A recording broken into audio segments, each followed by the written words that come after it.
We were in the kitchen. She was pouring herself a glass of that almond milk she suddenly claimed to love, and I was just rinsing my coffee mug. Nothing interesting. No plates are being slammed down in frustration. Just a regular Thursday morning, the kind that should have passed without memory. She leaned against the fridge, sipping slowly, watching her reflection in the stainless steel door more than looking at me. And then, with the tone someone might use when pointing out you've got spinach in your teeth, she said it. You should get used to being irrelevant. It came out of nowhere. One moment, I was thinking about emails I needed to send. Next, I was staring at her like I'd misheard. What? I asked, towel still in hand, half smiling as if maybe she was being sarcastic. She didn't look up. You heard me, she said casually. Your job, your little routines, your outdated opinions, none of it matters. Not really. Not in this world. There was no smirk, no edge in her voice. Just disinterest, like she was talking about the weather. I watched her set the glass down, fix her sleeve, and scroll her phone without glancing in my direction again. That was the moment it hit me. She said it because she believed it. For a beat, I stood motionless. Everything around me became clearer, sharper. The faint hum of the refrigerator, the drip of the faucet, the way sunlight fell across the hardwood floor. It wasn't the insult that got to me. It was the ease with which she'd delivered it. I wiped my hands, folded the towel, and placed it back with deliberate care. I'm heading out, I said, reaching for my keys. Of course you are. Her voice floated out behind me. That's all you do. I paused at the door. Something inside me hesitated, waiting for a reason to turn around. A twitch of regret in her voice. A call of my name. But the silence behind me was filled only with tapping fingers on glass and the rustle of packaging as she opened something she'd bought online again. I drove to work with the radio off. All day, I replayed her words, not with the obsessive looping that comes with real betrayal, but like you'd study a strange painting, trying to decide if it's art or trash. I thought about how far we drifted. In the early years, she'd wait for me to get home so that we could eat together. Now, dinner was a tossed-together meal she consumed before I even unlocked the front door. I used to get texts asking how my day was going. Lately, I was lucky if she looked up from her phone when I walked in. But this, get used to being irrelevant, wasn't just indifference. It was a declaration, one she didn't think I had the nerve to respond to. At lunch, I canceled our shared Amazon Prime account. That was the first thing. By mid-afternoon, I drafted an email to our accountant asking for a copy of all jointly filed documents for the past 3 years. I didn't send it yet, just saved it as a draft. I wasn't angry. I wasn't planning revenge. But something fundamental had tilted in me, quietly but irreversibly. I stayed late at the office because I didn't want to go home. When I finally stepped through the door, the lights in the living room were dim. She was on the couch, legs curled beneath her, watching some reality show. A half-empty glass of wine on the coffee table. She didn't pause the show. Food's in the fridge, she said without turning. I nodded, walked into the kitchen, and opened the fridge to find a salad in a plastic container. No note or thought, just a box labeled with my name in faint Sharpie. I ate in silence. She laughed at something on the screen, a high, sharp sound that didn't match the woman I remembered. I listened to her laugh and realized I didn't recognize it anymore. After cleaning up, I walked to the bedroom. Our bed was neatly made. Her side still had that fluffy white pillow she'd insisted on, even though it offered no support. My side looked lived in. Hers looked staged. I pulled out a manila envelope from the desk drawer and laid it flat on the desk. Nothing inside yet, but I liked seeing it there, clean, precise, full of potential. She walked in just as I was finishing brushing my teeth. She glanced at the envelope but didn't ask. Long day, she said, voice flat. Productive, I answered. She nodded, sat on her side of the bed, and scrolled through her phone without another word. A few minutes later, she lay down with her back to me, screen still glowing in the dark. I turned off the light, staring up at the ceiling. Relevance. That was the word she'd chosen. Tomorrow, I will call a courier service. Something discreet, with same-day delivery. I didn't know yet what would go in the envelope, but I knew exactly where it was going, to wherever she'd be spending the weekend. Probably one of those upscale lounges her friends frequented, the kind with cucumber water and candles that cost more than most utility bills. I felt like someone rediscovering his footing. She wanted to make a statement. So would I? But mine would be silent, professional, and irreversible. I woke up before the sun broke the horizon. The The room felt colder than usual, like something vital had left during the night. Maybe it had. She lay there curled up, facing away, blanket tugged up to her shoulders. Phone still in hand. The same screen glowed faintly, pulsing under her fingertips. Probably fell asleep mid-scroll again. I watched her for a moment longer than necessary, not because I felt drawn to her, but to confirm I didn't. Downstairs, I made coffee slowly. Measured. Ground. Poured. Each step is deliberate. I'd never felt more clear-headed. By the time the first sip touched my lips, I knew what had to happen next. Traffic was light. The city looked washed out, as if it, too, had stayed up too late for the wrong reasons. I pulled into my office lot just after 7, taking the back entrance. I wanted silence, and the building obliged. I placed the envelope on my desk. Still empty, still unsealed. But just having it there, like a coiled decision, made the room feel sharper. I liked that. Then I logged in. First, the shared inbox. She rarely remembered to log out of the desktop version. There it was, booking confirmation from a luxury hotel downtown. Timestamped 12:41 a.m. The subject line read, "Your Skyview suite is ready, room 1827. She hadn't even tried to hide it. Maybe she didn't think I'd look. I closed the tab. The next move was cleaner. I opened the shared bank statement. That hotel always processed a preliminary authorization charge right after booking. There it was, same timestamp, exact location. The system worked like clockwork. She hadn't booked a room. She'd scheduled her detachment. Mid-morning, I contacted a courier service. Not the flashy kind with GPS tracking and uniforms, but a discreet provider that specialized in personal, quiet deliveries for legal and business professionals. They offered scheduled pickups, real-time updates, and handwritten delivery confirmations. Perfect. The envelope would be ready by morning. Delivery window between 9:30 and 10:15 a.m. Room 1827. When I stepped out for lunch, my phone buzzed. One message. No greeting. Just, "Can you pick up almond milk later?" The one with the green label, not the blue. I stared at it for a second. Funny how people who treat you like a ghost still feel entitled to your errands. I archived the message without replying and added the request to a new column on a private spreadsheet labeled Tasks No Longer Assigned. Back at my desk, I opened a clean document. 2 paragraphs. The first paragraph acknowledged her silence, her withdrawal, and her clear shift in priorities, without anger or judgment. The second expressed gratitude for making it easier to realign what mattered. I closed with a single line. Some doors don't have to be slammed. They just stop being used. After printing it, I slipped it into the envelope along with 2 other documents, a summary of account access changes and a formal referral to a lawyer. Professional. Detached. Sharp. At 6:12 p.m., I pulled into the driveway. Her car was already gone. Inside, the air felt still. A pair of shoes was missing from the hallway rack. The light in the bedroom closet was on. She'd packed for a couple of nights at least. On the counter sat a bag from that boutique hotel she always raved about. Their logo was embossed in gold along the top. Those little details designed to make you forget what things actually cost. I didn't touch it. Instead, I made dinner alone. 1 plate. Simple food. The kind you make because your body expects it, not because anyone will thank you. That night, I placed the sealed envelope in my briefcase. The next morning arrived crisp and cold. I wore a darker suit than usual. Something about it made me feel sharper. My assistant was already at her desk when I walked in. "There's going to be a pickup around 10, I said, placing the envelope on her side of the desk. "Give this to the courier. Direct delivery to room 1827 at the Westline." She gave a slight nod. "Got it. He'll ask for a signature. Make sure it's hers." Understood. I spent the next hour in meetings, handling timelines, adjusting project scopes, and answering questions I didn't care about, but executed flawlessly. The mental space was clean, cleared by decision. At 10:14 a.m., my assistant knocked gently and slid her phone across my desk. On the screen, delivery confirmed. Signed by guest. Room 1827. I handed the phone back without a word. She watched me for a second too long. "You okay?" she asked.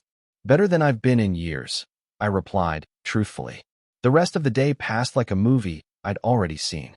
Predictable scenes, familiar characters. I liked it that way. At home that evening, the lights were still off. Her side of the bed was untouched. No calls or messages. No almond milk in the fridge.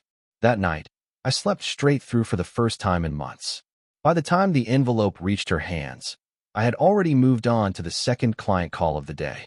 My calendar was back to back, no quiet corners for reflection, just tasks, goals, and deliverables. Perfect insulation. But somewhere between forecasting metrics and discussing expansion timelines, I allowed myself a moment. It came as I was watching a graph on the screen, numbers rising and dipping like waves.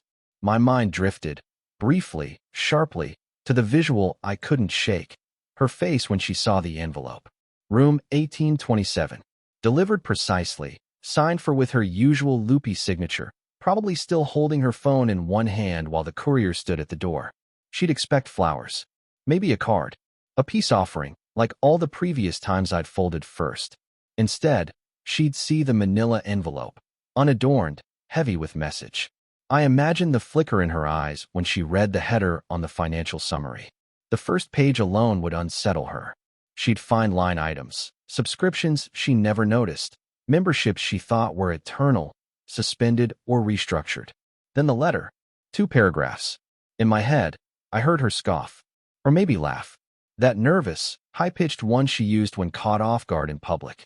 She'd try to wave it off at first, set the envelope aside, pour a drink, resume whatever self-discovery ritual she had scheduled next. A massage, maybe. Rooftop lunch. Something with artisanal olives and imported cheese. But the silence would eat at her. That part one knew, because I'd mastered it first. My phone buzzed at 12:41 p.m. Unknown number.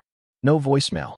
She wasn't using her usual contact method and probably borrowed someone's phone or used a hotel line to avoid being traced. 10 minutes later, another buzz. Same number. This time, a voicemail appeared. I didn't listen to it immediately. I watched the icon blink, as if daring me. Instead, I placed the phone face down and returned to my call. Around 1:15 p.m., a text appeared from her actual number. What is this supposed to mean? No greeting. Just that. I stared at the screen, let the words settle. She never was subtle when rattled. A second text followed 30 seconds later. Is this a joke? There it was, the crack. She hadn't expected the silence to be final. She thought this was a tactic, part of our usual rhythm, the setup before the apology. But I'd removed the script. Now she was ad-libbing. I turned off notifications for the rest of the day. My assistant walked in with a folder of updated projections. I signed the last page and handed it back without comment. At 4:07 p.m., she called again, this time from her number. Again, no voicemail. Just the ring, the end, the silence. That evening, I walked into the house the way I used to, before the tension, before the weight. Jacket over my shoulder, keys on the hook. I made dinner in quiet. Something hearty. The kind of meal meant to feed one with satisfaction rather than two with resentment. As the pasta simmered, I finally played the voicemail. Her voice was low, controlled, but I could hear the strain. A crack in the syllables she tried to smooth over. Hey, so I got your delivery. I don't know what this is or what it's supposed to accomplish, but if you're trying to make a point, I guess you did. Can we talk? In person. Tonight maybe. Or tomorrow. I think you're overreacting. Let's just talk. She paused. Please call me back. The last 2 words dropped lower than the rest, like she ran out of script just before the end. I deleted the message. The next day, she was waiting outside my office. She hadn't called ahead. No appointment. Just showed up mid-morning with that scarf she always wore when she wanted to look composed, even if everything underneath was unraveling. My assistant buzzed me. Your wife is here. Ex-wife in training, I replied flatly. Send her in. She stepped into the room slowly, taking it in like it had changed since she last visited. It hadn't. Just her perspective had. Really? She said, holding up the envelope. This is how you want to do it. I gestured toward the chair across from me. I'm in the middle of quarterly planning. If this is about emotional release, I can give you 15 minutes. Her mouth opened, then shut. That wasn't the reaction she came for. I just think we're making a bigger deal out of something that could have been solved with a conversation, she tried. This is the conversation, I replied, tapping the letter on her lap. She shifted in her seat. So this is punishment? For what? Speaking my mind. Calling someone irrelevant isn't honesty. It's dismissal. I leaned forward. And you made it clear, my presence was no longer necessary in your life. I'm just showing you how life looks without it. For a moment, she stared at her hands. Then the tears came. Controlled at first, then uneven. You're really going through with this? I folded my hands. Did you think I'd keep orbiting your moods forever? She blinked hard, brushing at her cheek with the edge of her sleeve. We had problems. I wanted space, not this. I stood slowly. You booked a suite. That's not space. That's an exit. Her voice cracked. I didn't mean for. Meanings don't matter anymore. Only actions. I opened the door. We're done here. She hesitated, trying to regain composure. Then she stood, brushed down her coat, and walked past me.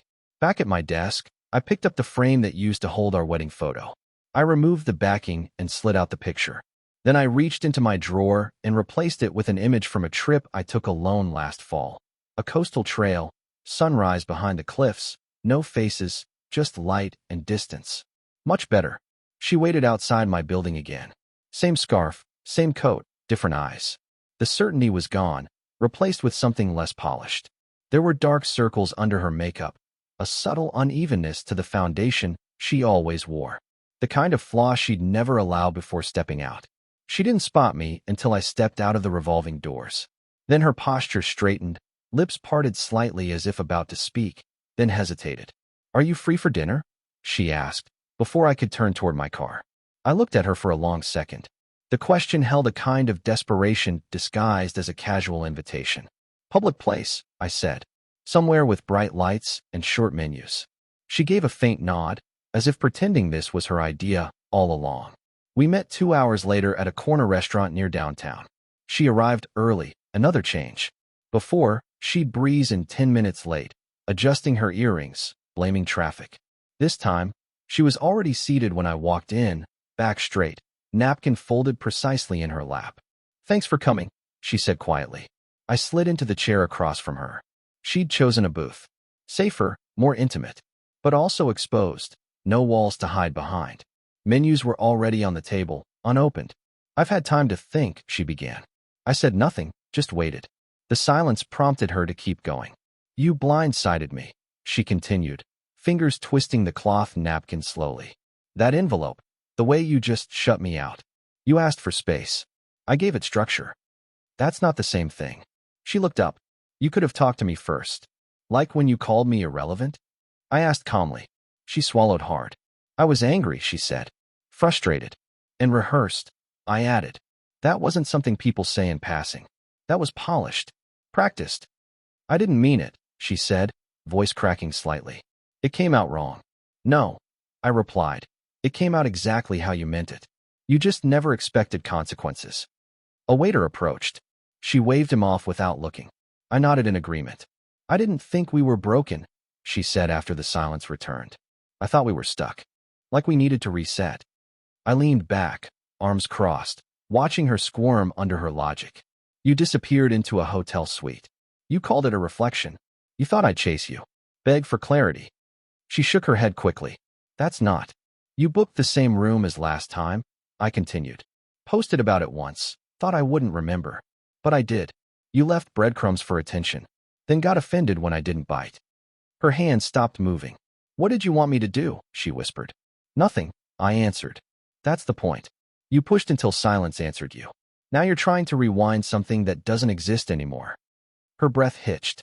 She reached for the water glass, but missed slightly, sloshing a bit onto the table. She dabbed it with her napkin, still avoiding my eyes. I made a mistake, she said. That was never the end goal. You were trying to test something, I replied. That's the game you played. I thought you'd fight for me, she said, louder this time. That drew attention from a nearby table. She quickly lowered her voice again. I thought, I don't know, that you'd prove something. I did, I said. I proved I'm done negotiating for respect. Her expression collapsed in on itself. The performance cracked. Her posture slouched for the first time in years, shoulders caving slightly. You were always the steady one, she whispered. And you took that for granted. She nodded once. Slowly. The first honest gesture of the evening. Can we rebuild? She asked, almost inaudibly. I tilted my head. Why? Because I don't want to lose you. That's not a reason. That's a reaction. She looked up, startled. To rebuild, I continued, you'd have to know what you destroyed. You'd have to own it. And you're still shifting blame like furniture in a room that won't feel comfortable again. She blinked rapidly, trying to keep her emotions beneath the surface. I don't know what you want from me. I want peace, I said, which starts with distance. A long silence stretched between us.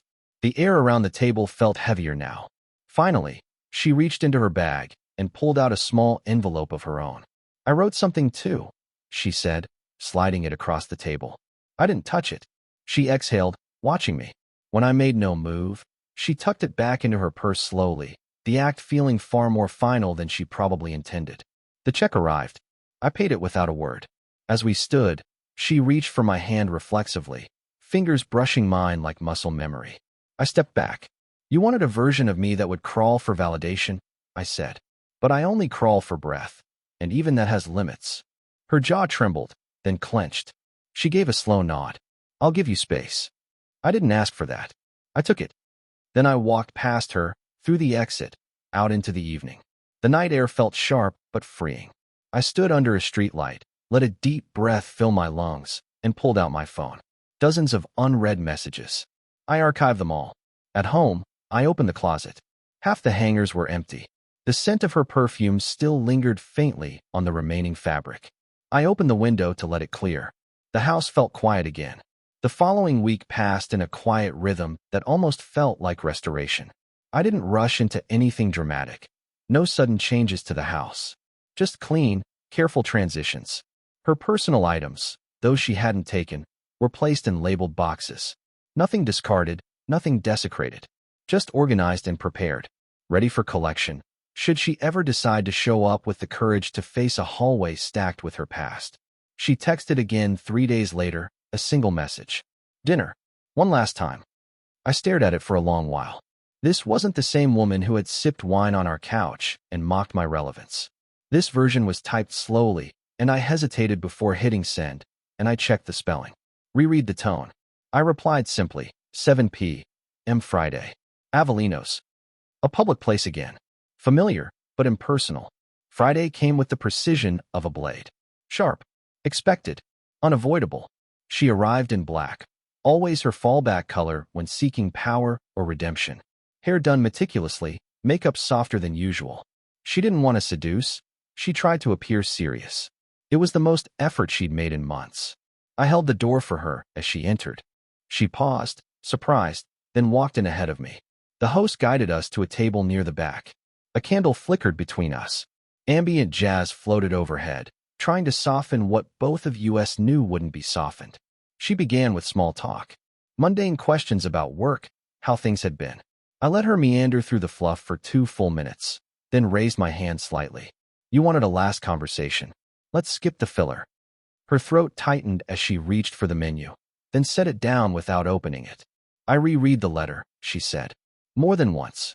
Did you understand it? I tried. Her voice trembled slightly.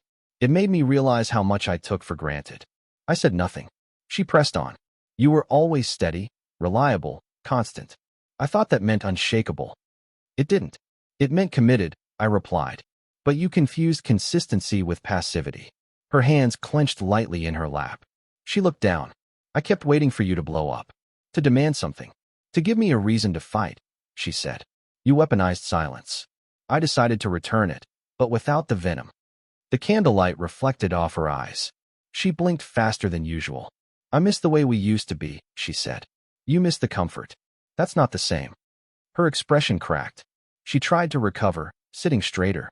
I thought if I gave you room, you'd chase. That you'd prove I mattered. You gave me a gift, I said. Distance. Clarity. A reason to remember who I am without your commentary in the background. A beat passed. Then another. You make it sound like you never cared, she whispered. I did. For years. Enough to stay while being made small. I didn't mean to. You didn't care to notice. The waiter approached. She waved him away again. I placed a drink order. Water. Nothing else. I came tonight because I didn't want this to end with bitterness, she said. I thought maybe if we had one honest talk, things could shift. They already shifted, I said. You just never looked up to see. She reached into her purse and pulled out a small velvet box. I still wear it, she said, opening the lid to reveal the wedding band I hadn't seen in weeks. I looked at it without emotion. You can keep it, I said. It suits you now more than it suits me. You don't want it back? I don't collect souvenirs from museums I've stopped visiting. Her eyes welled. She closed the box slowly and set it aside. You've changed, she said. No. I stopped absorbing damage. That looks like change when you've only known someone as your emotional sponge. She flinched, but didn't deny it. You were kind, she said. Even when I wasn't. I'm still kind, I answered. Just not to people who confuse access with entitlement. Silence descended again. This one lasted longer. Heavier. She traced the edge of the table with one finger, eyes unfocused. I won't reach out again, she said quietly. That's wise. She stood. I remained seated. As she reached for her coat, she paused, then looked down at me. I regret saying what I said. I believe you. She hesitated, then finally turned and walked toward the exit. The candle between us flickered once more, then dimmed as the wind from the door brushed through the restaurant. I stood, paid the bill, and left the untouched wine glass where it sat. Outside, the air was cooler, fresher. As I walked to my car, I passed by a small gallery. A new exhibit had opened, abstract landscapes, rich with texture and motion. I stepped inside. Inside, the walls hummed with color. Nothing sharp, just depth.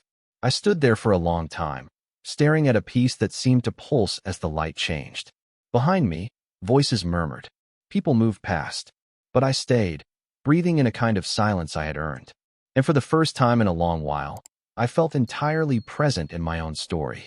Dear listeners, please share your thoughts in the comments, and do not forget to like, share, and subscribe to the channel.